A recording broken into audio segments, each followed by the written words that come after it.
परमेश्वर के धन्य नाम की महिमा हो और एक नया दिन प्रभु ने हमें दिया कि हम उनके पवित्र उपस्थिति में अपने जीवन को उपस्थित करने पाया। हम अपने सभी श्रोतागणों के लिए भी एक और शुभ दिन की कामना करते हुए आज का सार्थक जीवन का 50वां भाग में हम आगे बढ़ेंगे और सार्थक जीवन के 50वें भाग में हम जो परमेश्वर के भय भक्ति और परमेश्वर के जिम्मेवारियों को अपने जीवन में लेकर स्वर्ग को प्राप्त किए या मोक्ष को प्राप्त किए। सो आइए हम देखेंगे परमेश्वर के वचन से नीति की पुस्तक उसका 12 अध्याय और 3 पद को और 7-8 पद को भी हम पढ़ेंगे। वहाँ इस प्रकार से लिखा है, मूसा तो पृथ्वी भर के रहने वाले सब मनुष्यों से बहुत अधिक नम्र स्वभाव का था।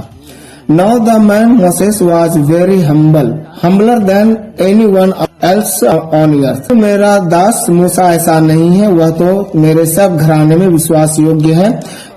से मैं गुप्त रीति से नहीं परंतु आमने सामने और प्रत्यक्ष होकर बातें करता हूँ और वह यहोवा का स्वरूप निहारने पाता है।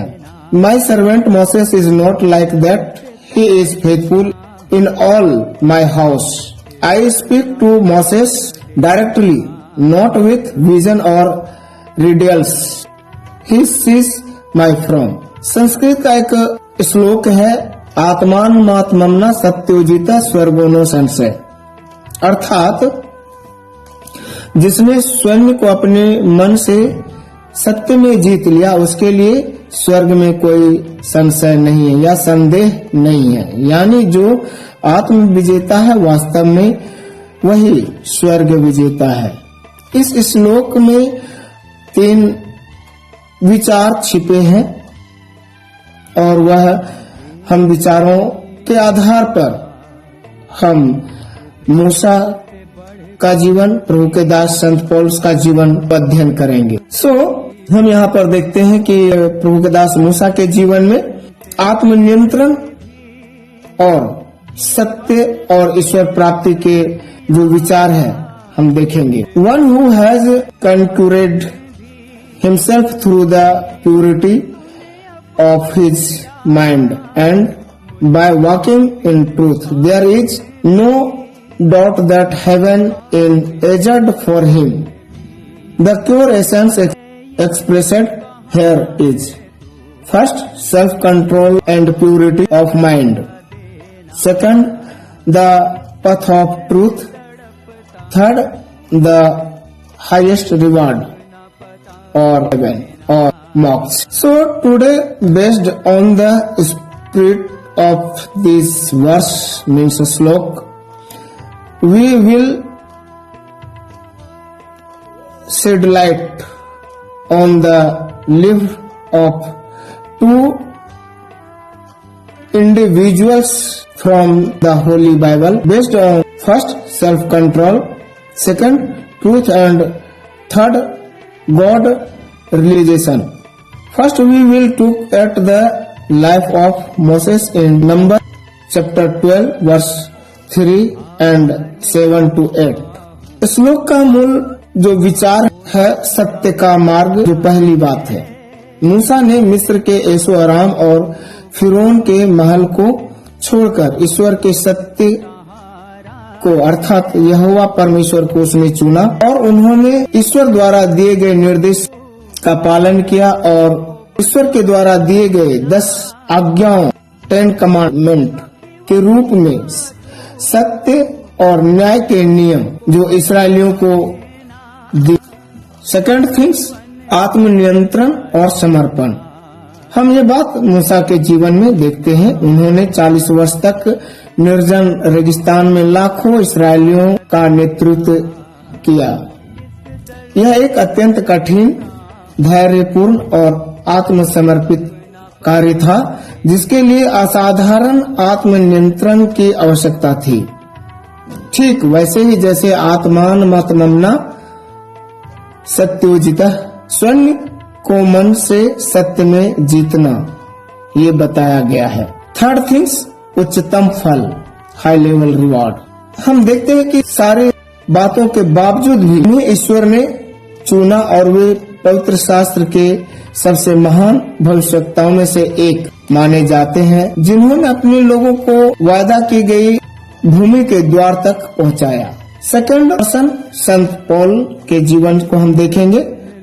उनका भी मसीह के साथ सीधा अनुभव और एक आत्मिक पहचान उनके जीवन में था। गलातियों की पुस्तक उसका 2 अध्याय उसका 20 वचन में पौलुस कहते हैं, अब मैं जीवित न रहा पर मसीह मुझ में जीवित है, और मैं अब जो शारीरिक रूप से जीवन जी रहा हूँ वह परमेश्वर के पुत्र पर विश्वास से जी रहा हूँ, जिसने मुझसे प्रेम किया और मेरे लिए अपने आप को दे दिया। हम यहाँ पर संत पौल के जीवन में परमेश्वर के प्रति विचार है उनका, कृतार्थता से भरा सच्चाई से पूर्ण जीवन की गवाही के विषय में हम यहाँ पर देखते हैं। Direct experience with Christ and spiritual identify. Paul say here, I have been crucified with Christ and I no longer live, but Christ live in me. The life is no live in the life I know live in the body. I live by faith in the Son of God who loved me and gave himself for me. पौलुस ने अपने अहंकार को मिटा दिया था ताकि मसीह का जीवन उसमें प्रकट हो जाए। यह संबंध इतना घनिष्ठ था कि पौलुस ने मनुष्य को मसीह के साथ आइडेंटिफाई किया। यह उच्चतम आध्यात्मिक एकाग्रता और आत्मसमर्पण मीन्स मन की जीत को दर्शाता है। तात्पर्य, Paul had completely surrendered his ego self so that the life of Christ could be revealed through him. This connection was so immediate that Paul identified himself with Christ, showing the highest level of spiritual focus and self-surrender means victory over the mind. दूसरी बात हम पौलुस के जीवन में देखते हैं, दूसरी कुरिन्थियों का पुस्तक उसका 12 अध्याय और 9 वचन में पौलुस वहां पर इस प्रकार से कहते हैं, परंतु मसीह ने मुझसे यह कहा, मेरा अनुग्रह तुम्हारे लिए काफी है, क्योंकि मेरी सामर्थ्य निर्बलताओं में सिद्ध होती है। इसलिए मैं बड़े आनंद के साथ अपनी निर्बलताओं पर घमंड करूंगा कि मसीह की सामर्थ्य मुझ पर छाया करे।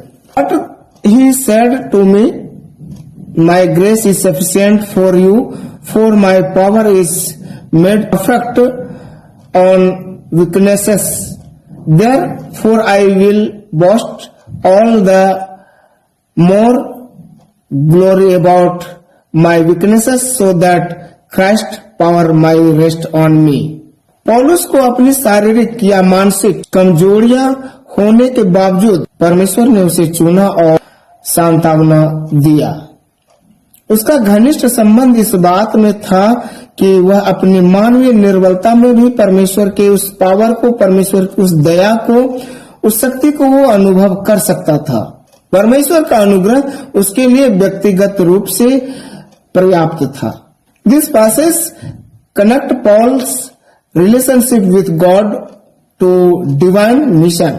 His relationship was not limited to personal feeling but extended to a global purpose. Despite Paul's physical or mental weaknesses, God chose him, comfort him. His intimate relationship with God was seen in the fact that even in his human weakness, he could experience God's power. God's grace was personally sufficient for him.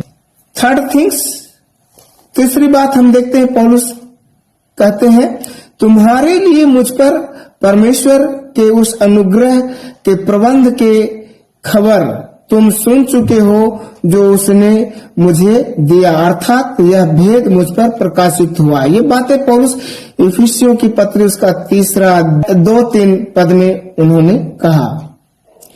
इफिसी 3 अध्याय 2-3 पद में पौलुस इफिसी के लोगों वहां के विश्वासियों को ये बात को कह रहे हैं।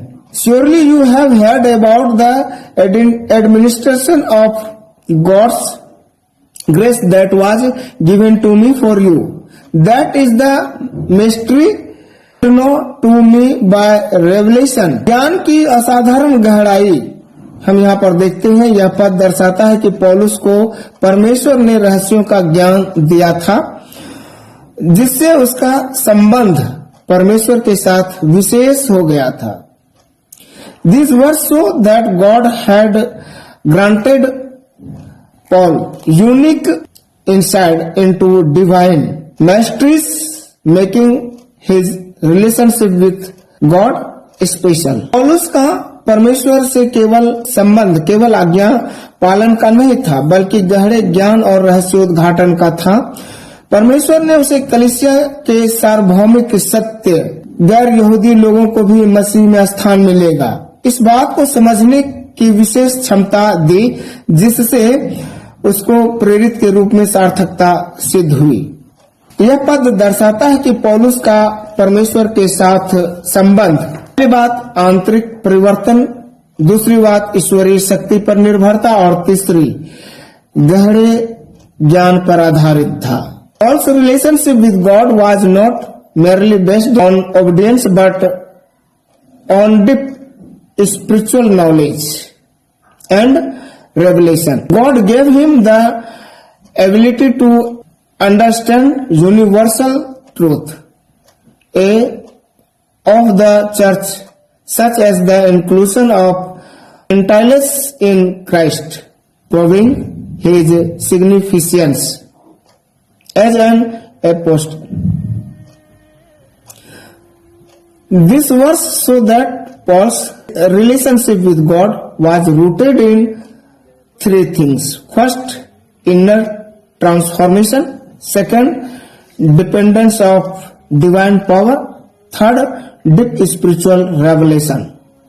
संस्कृत श्लोक का मूल भावना से जो संबंध है, first relation to the core theme means आत्म नियंत्रण और मन की शुद्धि। पौलुस ने पहले ईसाइयों को सताया, उस समय उसका नाम साउल था, लेकिन दमिश्क के रास्ते पर अनुभव के बाद उन्होंने सत्य को पहचाना और अपना जीवन पूरी तरह से बदल दिया। उन्होंने अपनी इच्छाओं पर नियंत्रण रखा और अपने शरीर को कठोर अनुशासन में रखा, ताकि वे प्रभु यीशु मसीह के संदेश को, उनके प्रेम को फैला सके। Self control and purity of mind. Paul and once persecuted the early Christians.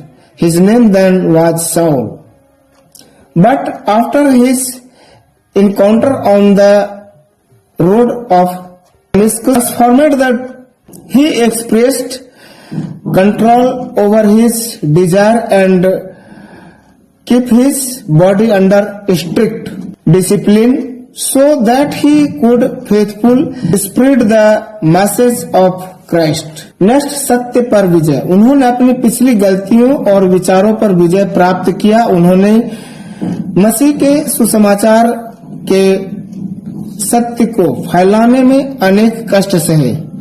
प्रेरित पौलुस अपने कई पत्रियों में लिखा है कि कैसे मसीह में विश्वास के माध्यम से मनुष्य को धार्मिकता मिलती है।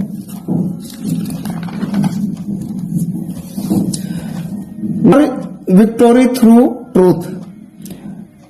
He overcome his past mistake and former belief. He endured many suffering in his life in order to proclaim the truth of the gospel of Christ.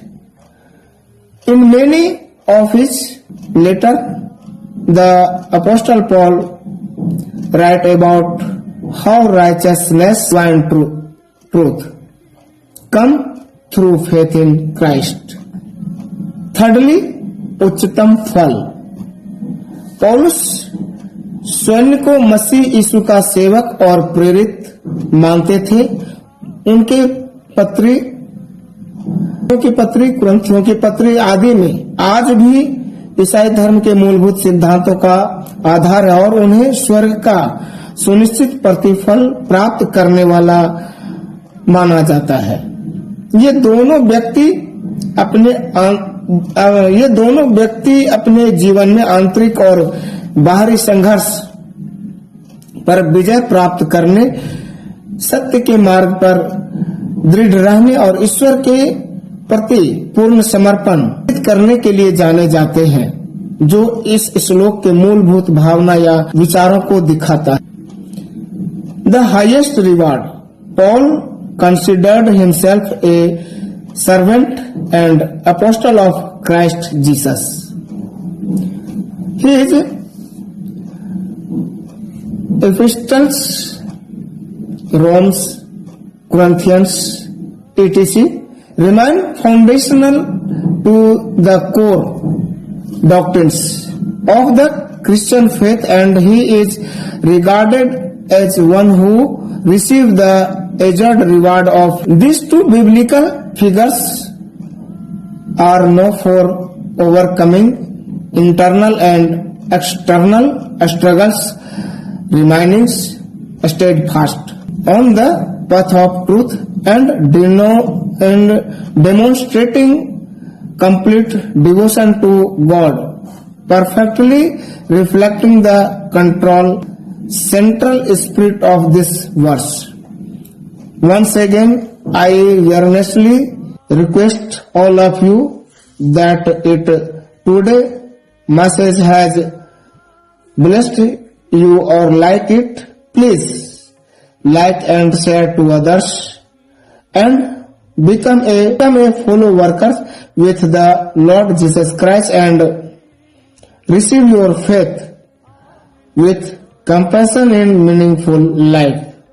Thank you so much for that. परमेश्वर यदि मुझे अवसर दिया तो फिर हम next सार्थक जीवन के अगले कड़ी में मिलेंगे। तब तक के लिए धन्यवाद। जय मसीह। प्रभु में आप सबों का भाई अभय कुमार।